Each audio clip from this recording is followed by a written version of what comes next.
En fait, pour répondre à votre question aussi, il va y avoir des lettres qui vont être transmises avant le début des travaux parce qu'il y a des gens qui ne pouvaient pas être là ce soir. Donc, on va prendre quand même le temps d'écrire des lettres. Puis, les consignes les plus importantes aussi vont être résumées dans la lettre parce que c'est important. Là. On va en mentionner plusieurs ce soir, mais on va quand même les rementionner dans la lettre là, pour que tous les travaux se déroulent bien. Là. Donc, on va commencer en fait avec la mise en contexte. Les enjeux, comme vous pouvez le voir, à chaque fois que vous rendez chez vous le soir, le pavage est en très mauvais état.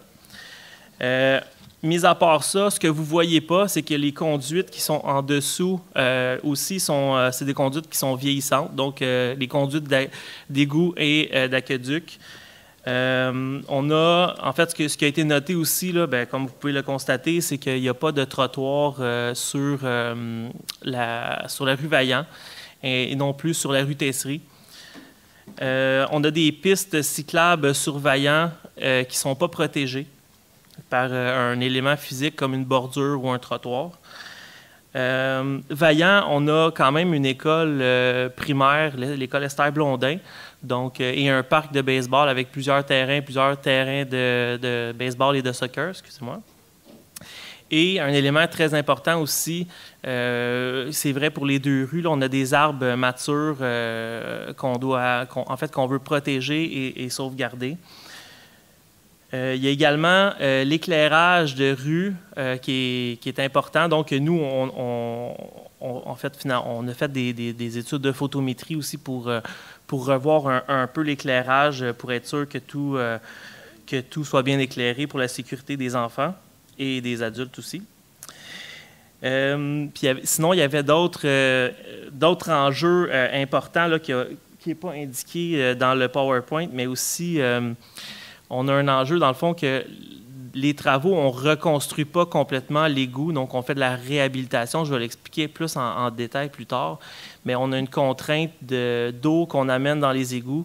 Donc, l'eau rentre dans les égouts sur votre rue et finalement se rend jusqu'à la rivière. Bien, toutes les conduites qui sont après la rue Tesserie puis après la rue Vaillant, on doit en tenir compte. Ce n'est pas seulement ces deux rues-là. Donc, c'est super important aussi de tenir compte de ces points-là. Donc, c'est tout ça pour dire que tout ce qui est surface imperméable, donc tout ce qui est captation de l'eau, c'est très important d'en tenir compte dans ce genre de projet-là. Donc, comme vous savez, un projet en construction, c'est très long. C'est un processus qui est très long. Donc, tout a commencé finalement en 2017. La Ville de Terrebonne a procédé à la réalisation d'un plan de directeur de mobilité durable. Donc, ça, c'est pour... finalement, on voulait savoir c'est quoi à quel endroit on doit mettre des trottoirs, à quel endroit qu'on doit mettre des pistes cyclables pour que ce soit un réseau qui est fonctionnel pour la ville, finalement. Donc, ça a été la première chose. Et finalement, dans ce rapport-là, je vous en résume les deux points plus importants. Ce qui a été recommandé par les professionnels, c'était de mettre justement un trottoir et sur la rue Vaillant et sur la rue de la Tesserie, étant donné, en fait, pour faire un lien surtout entre le boulevard des Seigneurs et la rue Vaillant. Donc, deuxième point, en 2020, la Ville a fait une auscultation des chaussées des 700 km de route qu'il y a à Terrebonne. En quoi ça consiste? C'est qu'il y a un camion automatisé qui passe sur l'ensemble des rues de la Ville et il y a une note il y a une note qui est donnée sur 100. On appelle ça la valeur PCI, donc c'est le niveau de dégradation de la chaussée. Toutes les rues sont catégorisées, puis après ça, les projets, finalement, c'est un point qui est pris en compte pour la réalisation des projets. Par exemple, la rue Vaillant, on avait une cote PCI qui va de 3 à 56. Juste pour vous dire, là, le 0 étant, on roule quasiment sur du gravier, là. Donc, vous savez que c'est ça, 3, c'est vraiment très dégradé. Donc, en moyenne, là, on avait une dégradation de 10 au total, ce qui est très bas. La même chose sur la Tesserie qui variait de 9 à 28 pour une moyenne de 20. Donc, c'est deux rues qu'on savait là, qui étaient à refaire au complet. Suivant cette auscultation des chaussées-là, on a réalisé une inspection vidéo de l'ensemble des conduites souterraines qu'il y a dans la rue. Donc, autant pour le pluvial que le sanitaire. On a observé, on va le montrer plus tard, là, mais on a observé des défauts majeurs et sinon des défauts d'entretien réguliers, là. Donc, ça, on va remédier à ça également dans le projet.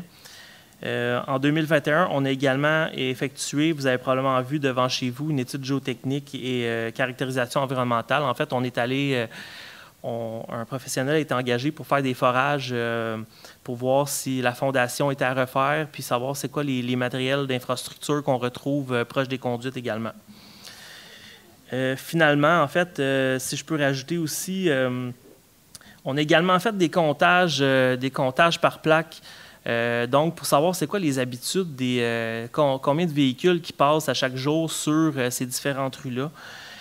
Puis, juste si vous êtes aussi curieux que moi, je vais vous donner les chiffres, vous donner une idée, là. Sur la rue Vaillant, il y a 3420 véhicules qui passent à chaque jour, donc le DJMA, 3420 véhicules.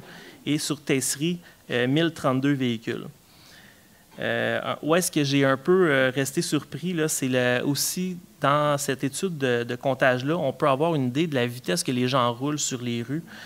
Donc, sur Vaillant, on roule autour de 50 km/h et sur Tesserie, 53 km/h. Mais ce qui m'a fait sursauter le plus, c'est sur la rue de la Tesserie, on a noté des vitesses allant jusqu'à 80 km/h. Ce qu'il faut savoir, c'est ça, de la Tesserie, c'est une rue qui est extrêmement large, donc c'est tout ce que ça prend pour que les gens roulent vite. C'est une rue qui est large et qu'il n'y a pas d'obstacle ou quoi que ce soit, là. Donc, on avait ça aussi qu'il fallait tenir compte. Finalement, à Terrebonne, on a la chance d'avoir un ingénieur forestier, Louis-Olivier Cardinal. Donc, on lui a demandé, comme je mentionnais tantôt, on lui a demandé de voir tous les arbres qu'il y avait dans l'emprise de la ville sur ces deux rues-là. Donc, voir c'est quoi, si on veut, pas leur valeur monétaire, mais leur valeur en termes de canopée, d'arbres de rareté et compagnie. Fait que ça, on en a tenu compte. Donc, la rue Vaillant puis la rue de la Tesserie, on parle d'un investissement d'environ 10 millions de dollars. C'est la page d'après. OK. Donc, on parle d'un investissement de l'ordre de 10 millions de dollars. Donc, il n'y aura aucune augmentation directe sur les comptes de taxes. Donc, tout d'abord, en fait, c'est un projet, étant donné l'état des infrastructures et de la chaussée, c'est un projet qui s'inscrit dans le cadre du programme de la taxe sur l'essence et de la contribution du Québec. Qu'est-ce que ça mange en hiver? C'est un programme, en fait, du gouvernement du Canada et du gouvernement du Québec. C'est, grosso modo, 70 % Canada, 30 % Québec. C'est la taxe qui est prélevée, une partie de la taxe qui est prélevée quand on met de l'essence dans les voitures. Il y a une portion de cet argent-là qui est redistribuée aux villes en fonction du nombre d'habitants. À Terrebonne, on a la chance d'avoir en fait, une belle ville de 116 000 habitants. Donc, la ville reçoit, grosso modo, là, pour le dernier programme, 54 millions de subventions. Puis, pour avoir droit à cette subvention-là, la ville doit également investir de son côté, puis on parle de 47 millions. Là. Fait que c'est grosso modo le programme Tech, c'est pas mal ça. Puis à quoi ça sert, cette subvention-là? Ben, en fait, ça sert à faire des projets comme la rue Vaillant et Tesserie. Ça sert aussi à faire la mise à niveau de postes de pompage, qui est vraiment essentiel, puis à faire toutes sortes de réparations de conduites, d'égouts et d'aqueducs partout dans la ville. Bon, on va passer à la partie qui va vous intéresser le plus. Donc, pour la rue de la Tesserie, en fait, là, ce que je vais faire, c'est que je vais vous présenter les coupes de rue, dans le fond, à quoi ça va ressembler. Pour la rue de la Tesserie, on a séparé la rue en deux tronçons. Donc, il y a le tronçon A qui est du boulevard des Seigneurs à la rue de Villemur et le tronçon B qui est de la rue de Villemur à la rue Vaillant.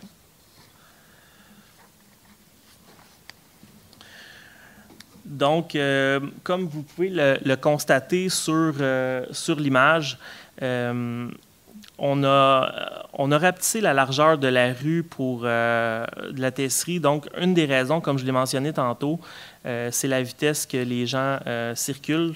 C'est sûr que ce n'est pas tout le monde qui roule à 80, mais quand même, on doit quand même tenir compte de ces informations-là. Donc, si on part du côté gauche, en fait, qui est du côté impair, donc le côté nord, on va avoir un trottoir de 2 mètres, un stationnement de 2,5 mètres et 2 voies de circulation de 3,5 mètres. Donc, grosso modo, on ne va pas nécessairement empiéter. Le trottoir, il n'est pas construit, si on veut, sur les terrains des résidences. On a pris le 2 mètres directement sur la rue qui était de 11 mètres. Donc, grosso modo, on enlève 2 mètres à la rue, là. Donc, c'est pas mal ça pour cette section-là. La section 2, excusez-moi, la section B, qui est de la rue Villemur à la rue Vaillant, on avait un enjeu là, de rajouter une piste cyclable dans la rue. Pourquoi? Parce qu'on ne pouvait pas prolonger la piste cyclable sur Vaillant jusqu'à Hauteville, malheureusement, parce qu'il aurait fallu empiéter beaucoup trop chez les citoyens. Donc, on a gardé le concept actuel, si on veut, d'avoir la piste cyclable le long de la rue de la Tesserie jusqu'à la rue Villemur. Donc, la piste va rester encore sur la rue de Villemur comme c'est présentement. Mais on a quand même réussi à mettre un trottoir de 1,5 mètres à cet endroit-là, la piste de 3 mètres, ainsi que les 2 voies de circulation.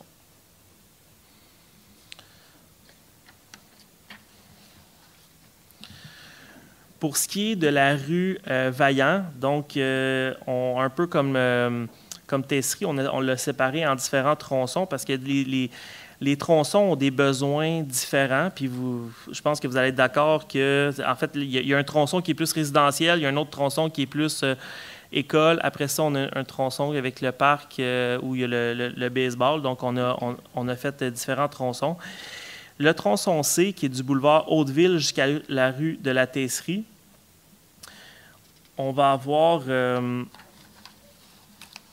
Si on part du côté des adresses impaires, donc à gauche sur l'image, on a une bordure, 2 voies de circulation de 3,4 mètres, un stationnement de 2,5 mètres ainsi qu'un trottoir du côté impair de la rue.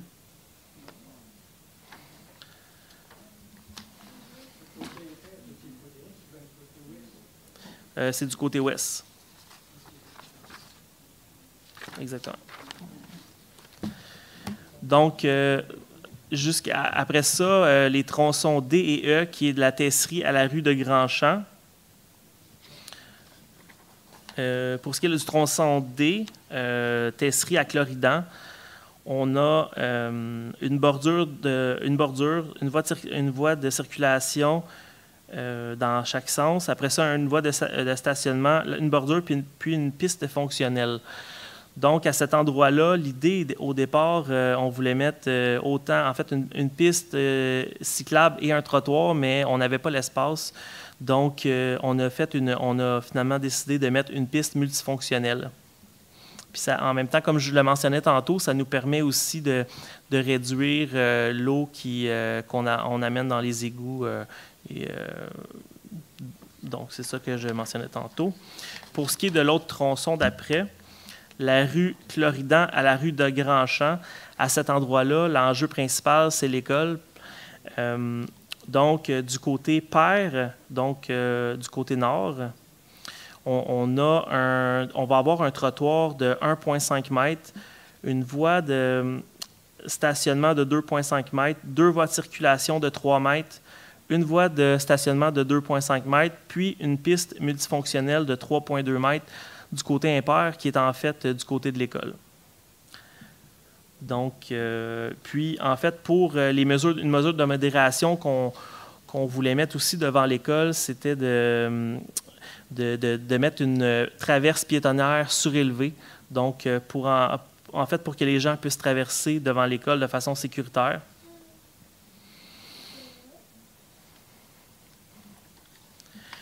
Puis, finalement, la rue, en fait, de la rue de Grandchamp jusqu'à la rue de Varennes, on a une bordure, une voie, 2 voies de circulation, un stationnement de 2,5 mètres, un trottoir de 2 mètres, une bande verte où on va pouvoir planter des arbres, puis une piste cyclable de 3 mètres. La piste va être du côté école ainsi que le stationnement pour éviter que en fait, les parents, les enfants, quand ils vont se stationner, ils n'auront pas à traverser la rue pour se rendre au parc. Oui.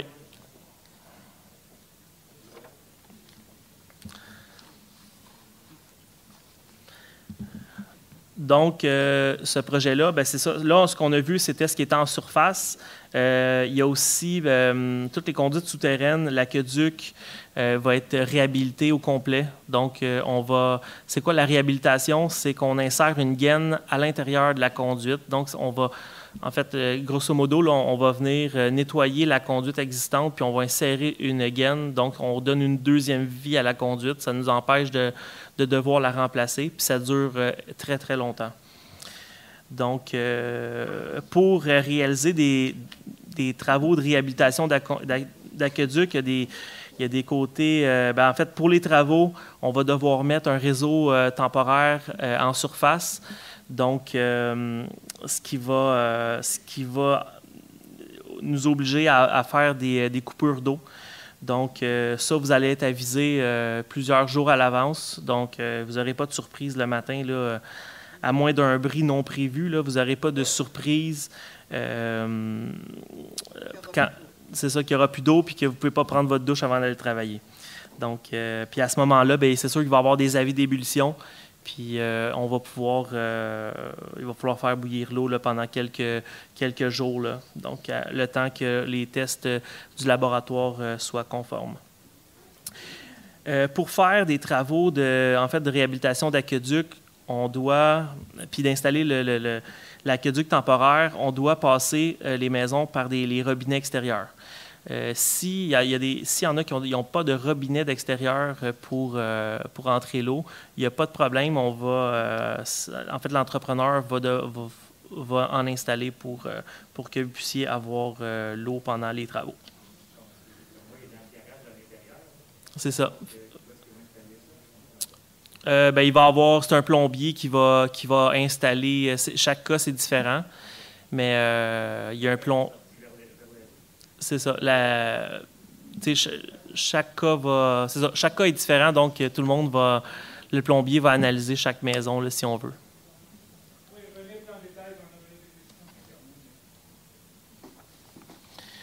Donc, à quoi ça ressemble des travaux? On a mis des images pour que vous ayez une idée de quoi je parle. Donc, pour réaliser des travaux de réhabilitation d'aqueduc, on doit faire des puits d'accès.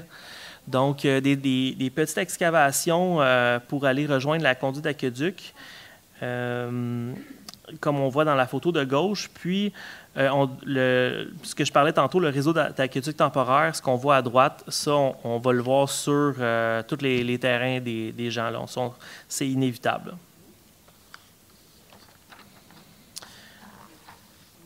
Donc, un autre partie des travaux, donc c'est la réhabilitation des conduites d'égout. On a mis des exemples ici là, de qu'est-ce qu'on va faire. Ce n'est pas tout le réseau qui est en mauvais état, c'est souvent des tronçons. Mais donc, nous, ce qu'on a vu dans les inspections télévisées, tous les petits défauts, on va tous les corriger, on ne laisse rien en suspens.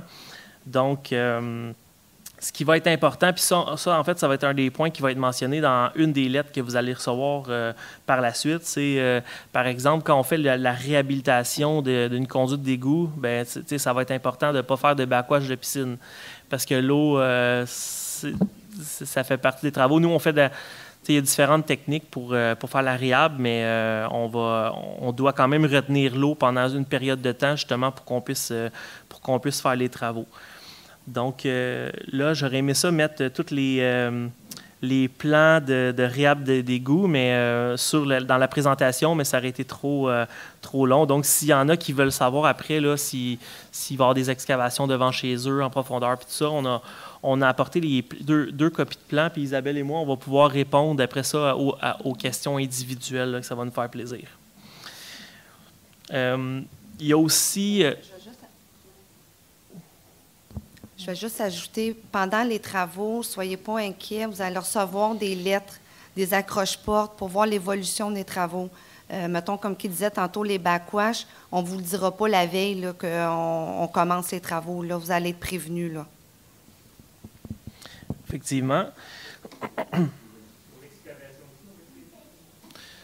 Oui, bien, ça fait partie de... en fait, au début, vous allez recevoir une lettre comme quoi qu'on commence les travaux, mais je vous dirais que l'excavation, c'est des travaux quand même majeurs qu'on fait. Si ce n'est pas des travaux d'égout, si on n'excave pas devant chez vous pour l'aqueduc et l'égout, ce qui est probable, on va quand même excaver pour refaire la fondation, parce que je me rappelle pas, je l'ai mentionné tantôt, mais l'étude géotechnique a démontré qu'il y a, en fait, que la fondation, donc tout le sable, la pierre qui est en surface, doit être complètement remplacé. Donc, en fait, l'autre point que je voulais mentionner par rapport à l'égout, c'est que quand on a inspecté les conduites principales d'égout, on a aussi vu qu'il allait y avoir des branchements de services qui allaient devoir être soit chemisés, donc les conduites qui partent de la rue pour aller jusqu'à la maison. Donc, il y a des conduites qui vont devoir être chemisées et il y en a qui vont devoir être remplacées.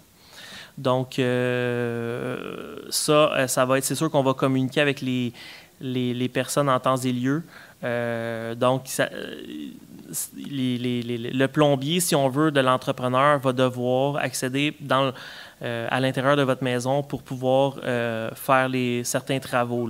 Ce n'est pas toutes les maisons, mais c'est plusieurs maisons, en fait.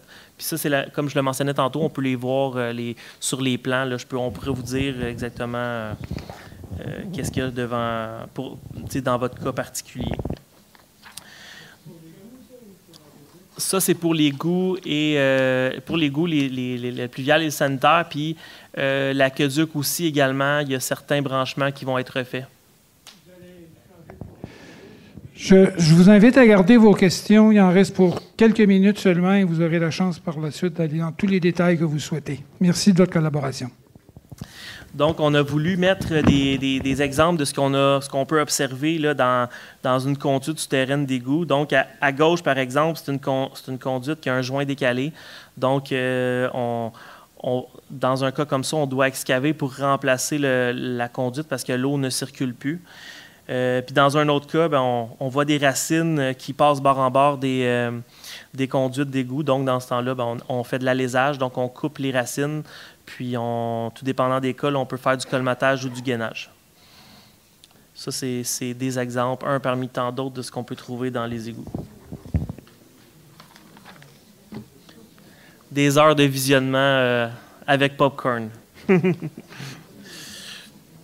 Donc, pour ce qui est de l'échéancier, les travaux total, donc Tesserie plus Vaillant, on parle de 120 jours de travail, donc près de 6 mois, ce qui est quand même assez long.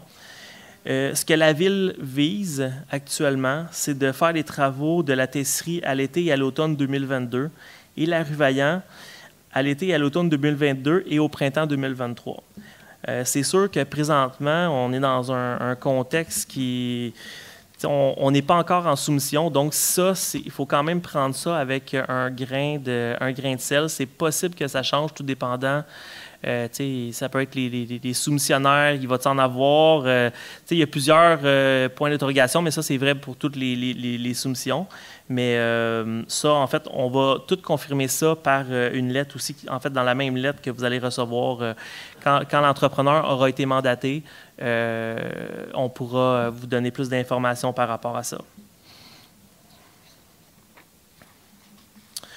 Pour ce qui est des entraves, les détours, c'est sûr que des travaux comme ça vont nécessiter de faire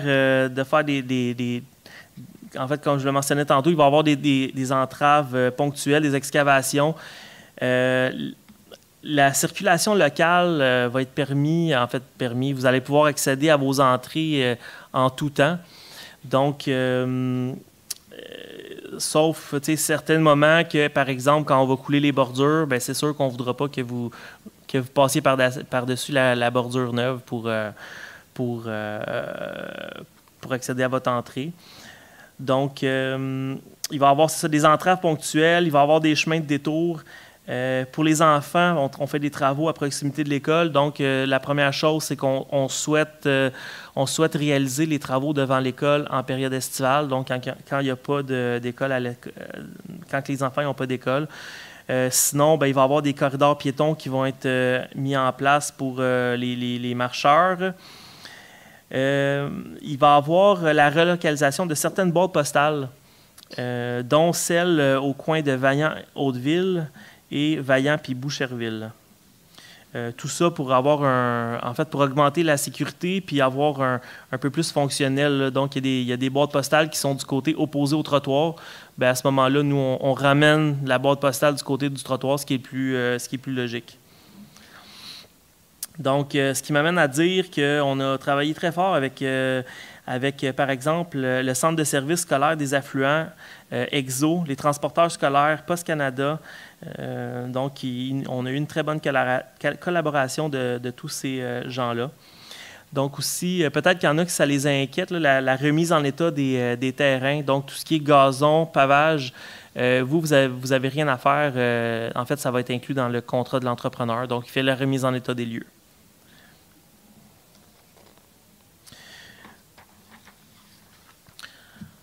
Donc, un point important, c'est sûr que nous, quand on fait les relevés, on ne peut pas tout voir ce qu'il y a en dessous de en dessous de vos terrains. Par exemple, tous les systèmes d'irrigation, les tuyaux de renvoi de piscine, les câbles souterrains.